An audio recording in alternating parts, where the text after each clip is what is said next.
Queridos irmãos, é com muito prazer que estou aqui neste domingo para poder trazer o estudo da EBD. E eu fico feliz em poder estar com vocês e muita responsabilidade para poder também trazer esse estudo no dia de hoje. Nós estamos estudando ainda o Evangelho de Lucas.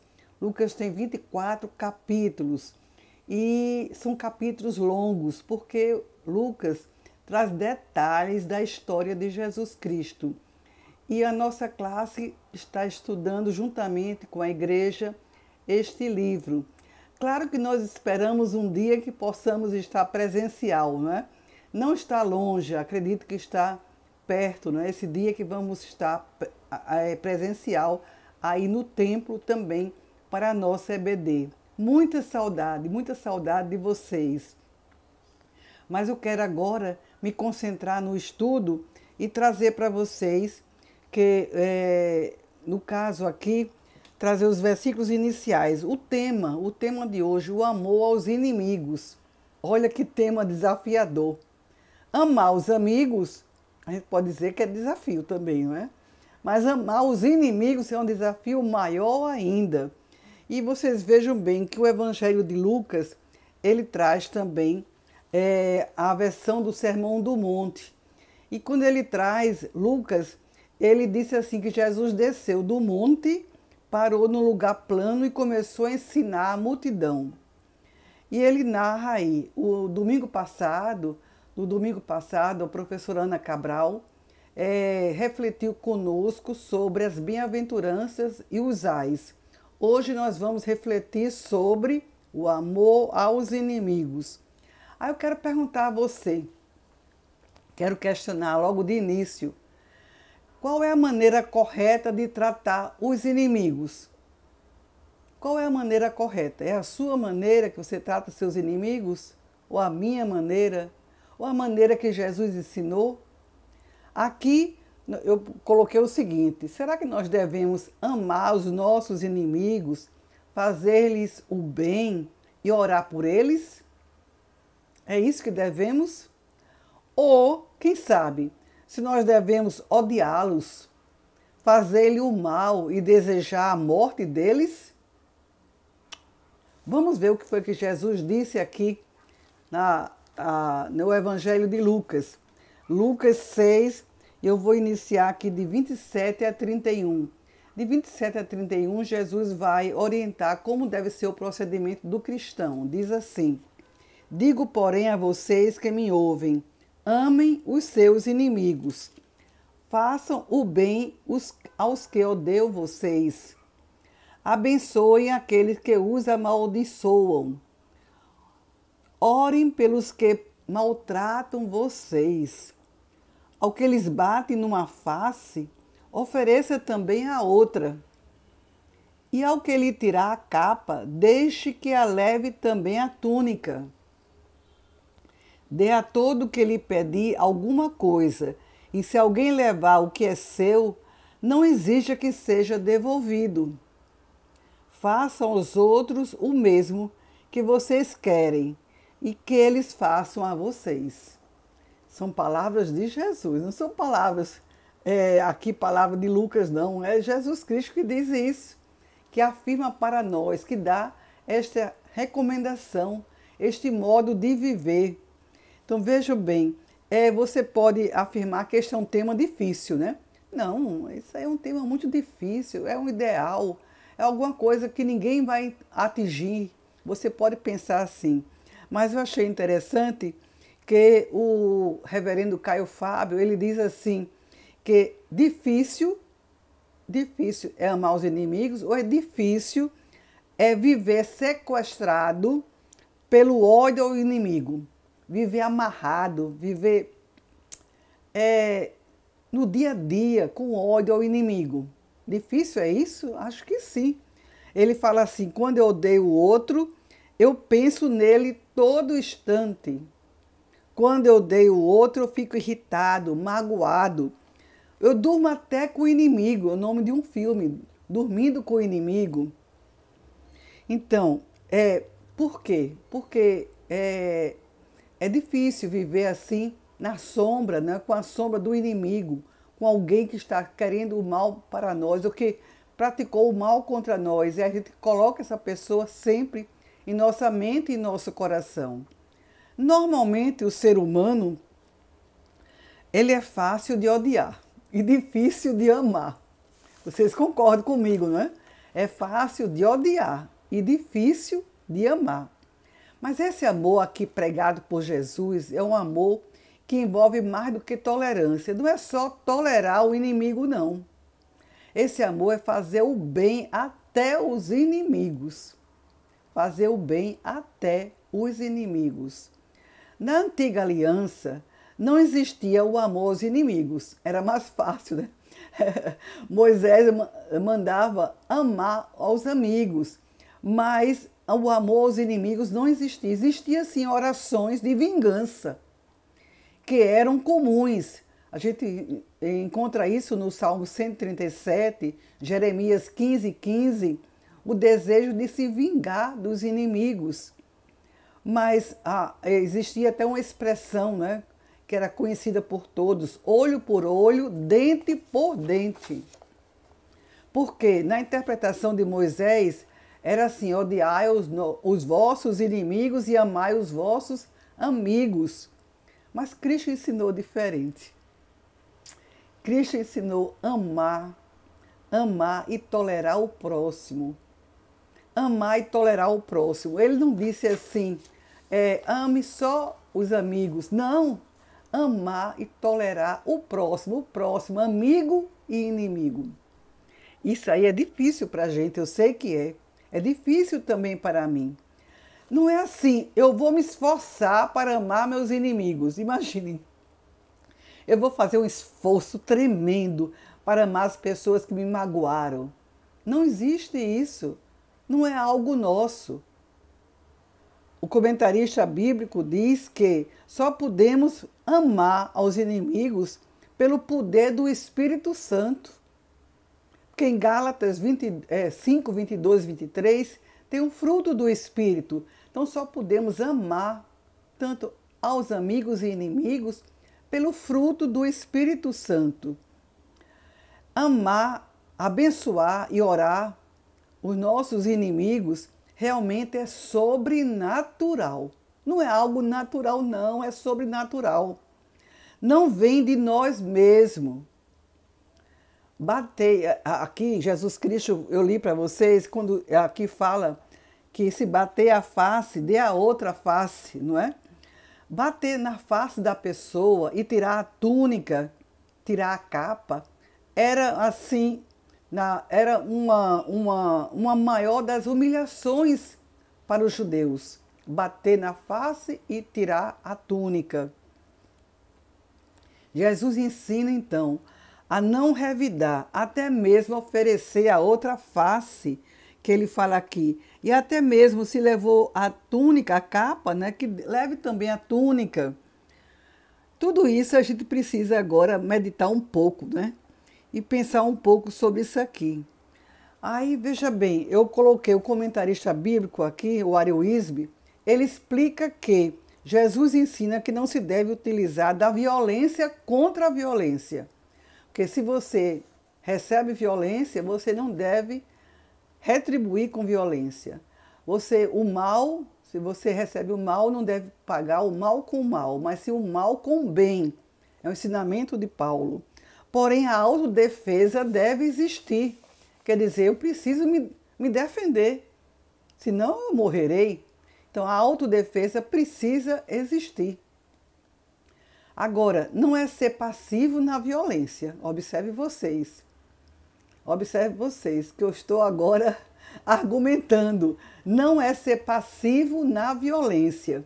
Um exemplo, quando eu fiz uma pesquisa sobre violência doméstica, eu li um caso aqui do Recife, em que uma senhora já de idade, ela conseguiu, ao levar o lixo no corredor do edifício onde ela morava, conseguiu falar com o vizinho e denunciar, e avisar que ela estava sendo violentada. Ela estava sendo violentada de uma maneira assim moral, de uma maneira também patrimonial. Os recursos que ela tinha, a aposentadoria, o seu filho tomava dela. Então, ela conseguiu denunciar ao vizinho essa violência que ela estava sofrendo. E chegou à delegacia, foi um caso assim, que chamou atenção aqui no Recife. Então, essa violência não podemos concordar. Não é ser passivo na violência, como eu falei. Como também tem muitos casos de mulheres que apanham dos maridos, que os maridos violentam as mulheres de diversas formas, fisicamente, moralmente. Vejam bem, isso a gente não pode concordar. Tem que haver sim uma denúncia às autoridades.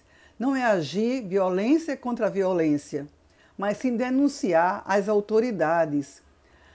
Porque o Mário Wisby afirma o seguinte: devemos ter sabedoria para discernir o momento de dar outra face e o momento de exigir nossos direitos. Devemos ter sabedoria. Até mesmo o amor cristão deve usar de discernimento. Também quero trazer mais um exemplo. O exemplo de Jesus, quando ele chega no templo, encontra aquelas pessoas ali fazendo coisas erradas lá no templo, não é? E Jesus Cristo realmente fica... eu quero aqui encontrar, já sei, em Lucas 11. Lucas 11 não, é Lucas 19. Vocês podem abrir aí também e ler comigo.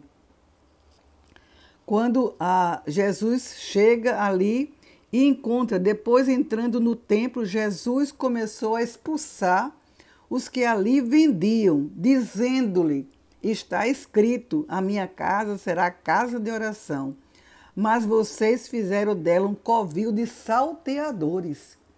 Jesus reage àquela violência que estava acontecendo e ainda chama aqueles cambistas ali de salteadores. Então, essa reação deve existir, sim, quando necessária. Agora, Jesus também ensina que a gente deve dar ao outro o que lhe pedir.